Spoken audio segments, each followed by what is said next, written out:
अस्सलाम वालेकुम everyone, this is me Ghazala from Atiq spiritual academy. आज हम लेक्चर 6 रिकॉर्ड कर रहे हैं पेडागॉजी का, जिसमें हम एनपीएसटीवी के बारे में पढ़ेंगे।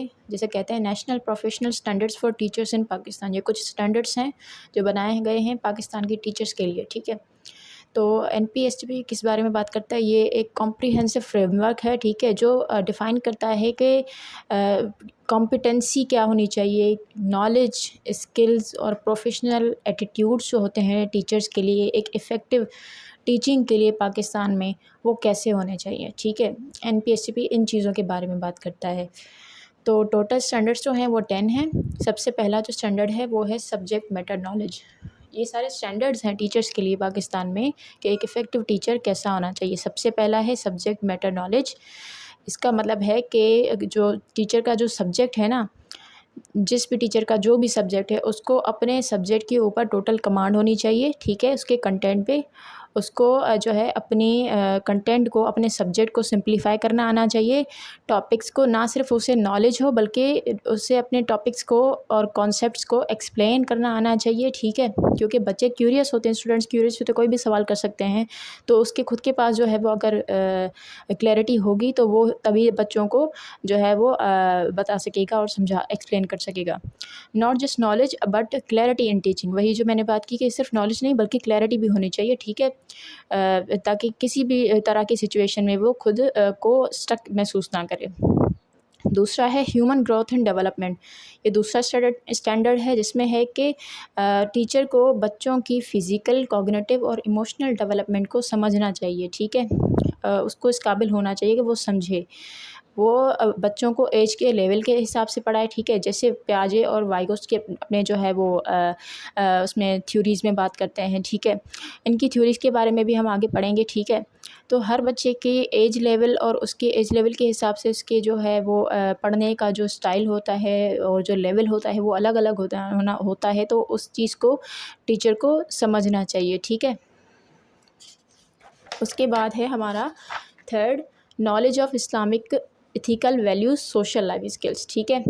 इसमें क्या होता है कि टीचर ऑनेस्टी को प्रमोट करे, रिस्पेक्ट करना इस चीज़ को प्रमोट करे और टॉलरेंस को भी प्रमोट करे, ठीक है। और ये सब टीचर कैसे करेगा? सबसे पहले तो उसमें ये सब खासियत होनी चाहिए, ठीक है। और फिर वो बच्चों को भी सिखाए क्लास में। ज़ाहिर है क्योंकि बच्चा पूरा आधा दिन अपना क्लास में गुजार रहा है, तो ये सब चीज़ें उसके लिए ज़रूरी हैं क्योंकि वो एक सोशल एनवायरनमेंट में रह रहा है, ठीक है। तो इन सब चीज़ों को टीचर ने प्रमोट करना है और बच्चों के मॉरल कैरेक्टर को जो है वो बिल्ड करना है बच्चों के, ठीक है। और बच्चों को क्लासरूम में किस तरह से बिहेव करना है ये सब से कुछ सिखाना होगा टीचर ने। अब उसमें इस्लामिक एथिकल वैल्यूज़ भी आ जाती हैं।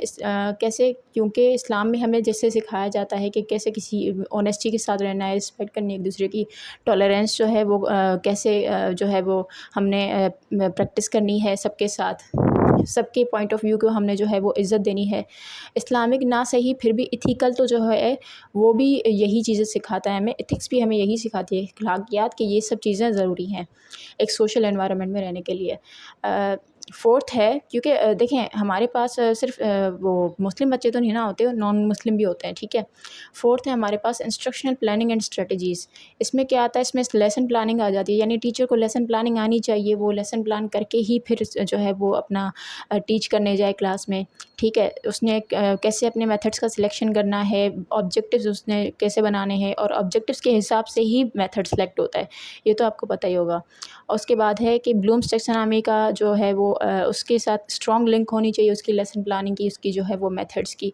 हमने ब्लूम्स टैक्सोनॉमी के बारे में पढ़ा था, ठीक है, कि वो किस तरह से हमें ऑब्जेक्टिव सेट करने में, लेसन प्लानिंग बनाने में हेल्प करता है।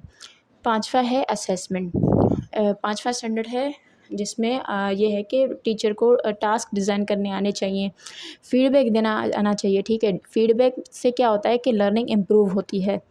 वो कैसे? क्योंकि जब असेसमेंट हम लेते हैं तो जब तक फीडबैक ना मिला जाए, ना दिया जाए, तब तक जो है वो इम्प्रूव नहीं होती लर्निंग। पता नहीं चलता कि कहाँ पे वीकनेस है, कहाँ पे क्या काम करना है और जो है वो इम्प्रूवमेंट की कहाँ ज़रूरत है।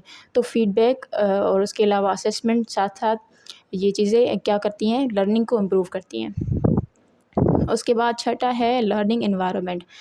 ज़ाहिर है एक सोशल एनवायरनमेंट होगा वहाँ पे, उस लर्निंग एनवायरनमेंट में क्या-क्या चीज़ें जो है वो ज़रूरी हैं। वो लर्निंग एनवायरनमेंट जो है वो सेफ़ होना चाहिए हर बच्चे के लिए। कोई भी बच्चा थ्रेटन महसूस ना करे, किसी को अब्यूज़ ना किया जाए, कोई बुली ना हो बच्चा, ये चीज़ें टीचर इंश्योर करता है, ठीक है। तो एनवायरनमेंट सेफ़ होना चाहिए, इंक्लूसिव होना चाहिए, ठीक है, पॉजिटिव होना चाहिए क्लासरूम में एनवायरनमेंट। और डाइवर्सिटी को जो है वो मैनेज करना आना चाहिए। डाइवर्सिटी का मतलब ये है कि बच्चे डिफरेंट कल्चर्स और डिफरेंट बैकग्राउंड से आते हैं, इकोनॉमिकल डिफरेंसेस होते हैं उनमें, ठीक है।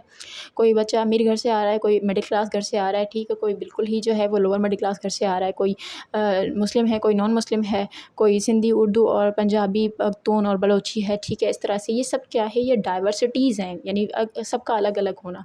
तो इन सब चीज़ों को, डाइवर्सिटी को रिस्पेक्ट करना, टॉलरेंस होना यहाँ पे, और उसके अलावा उसको मैनेज करना जो है वो आना चाहिए टीचर को।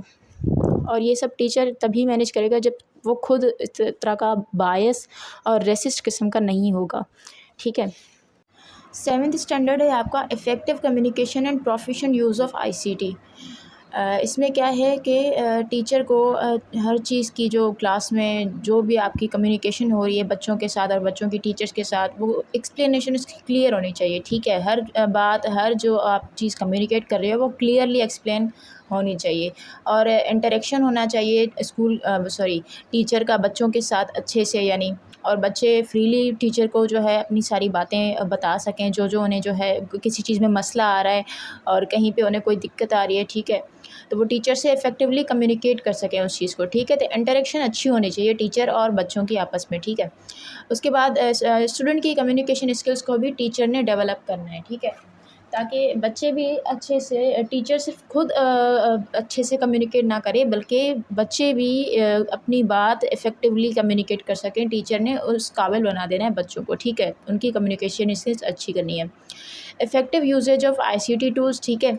तो यानी आईसीटी टूल्स जो हमने पढ़े थे, जो होते हैं इंफॉर्मेशन कम्युनिकेशन टेक्नोलॉजी के, उनका जो है इफ़ेक्टिव यूजेज टीचर को खुद को आना चाहिए और बच्चों को भी सिखाना चाहिए। और उन आईसीटी टूल्स के थ्रू कम्युनिकेशन कैसे करनी है ये भी जो है वो टीचर को उनको समझाना चाहिए, बच्चों को सिखाना चाहिए। क्योंकि आजकल जो है वो गूगल क्लासरूम, ज़ूम वगैरह इस तरह के जो है वो टूल्स आ गए हैं, जिसके थ्रू जो है, और व्हाट्सएप वगैरह और फेसबुक पे जैसे पेजेस बना दिए जाते हैं, उससे क्या होता है कि स्कूल के अलावा भी जो है टीचर और स्टूडेंट्स आपस में इंटरेक्ट कर सकते हैं, ठीक है। तो कैसे इन टूल्स के ज़रिए से कम्युनिकेट किया जा सकता है, ये चीज़ जो है इसको भी जो है वो प्रमोट करना है। और जो आपका 8th है उसमें है कोलैबोरेशन एंड पार्टनरशिप। इसका मतलब है कि टीचर जो है अच्छा अपना रिलेशनशिप बिल्ड करे पेरेंट्स के साथ, और जो बच्चों के गार्डियंस होते हैं, ठीक है, कुछ बच्चों के पेरेंट्स नहीं होते तो उनके गार्डियंस होते हैं, ठीक है। गार्डियंस में कोई भी उनके फैमिली मेम्बर वगैरह या कोई भी उनके जो है वो कस्टोडियंस आ सकते हैं। तो पेरेंट्स के साथ अच्छा जो है वो कम्युनिकेशन हो टीचर का, ठीक है, और गार्डियंस के साथ, उनकी फैमिली के साथ, और प्रोफेशनल ऑर्गेनाइजेशंस जो होती हैं सोसाइटी में उनके साथ भी, ठीक है। उनके साथ क्यों? क्योंकि ऐसी प्रोफेशनल ऑर्गेनाइजेशंस के साथ जब टीचर टच में रहते हैं तो उनकी खुद की प्रोफेशनल डेवलपमेंट होती है, और बच्चों के हवाले से ये बहुत सारी नॉलेज वहाँ से जो है वो हासिल कर सकते हैं कि किस तरह से हमने टीच करना है, ठीक है। टीचिंग के हवाले से वहाँ से उन्हें काफ़ी जो है वो प्रोफेशनल डेवलपमेंट जो है वो देखने को मिलती है वहाँ से।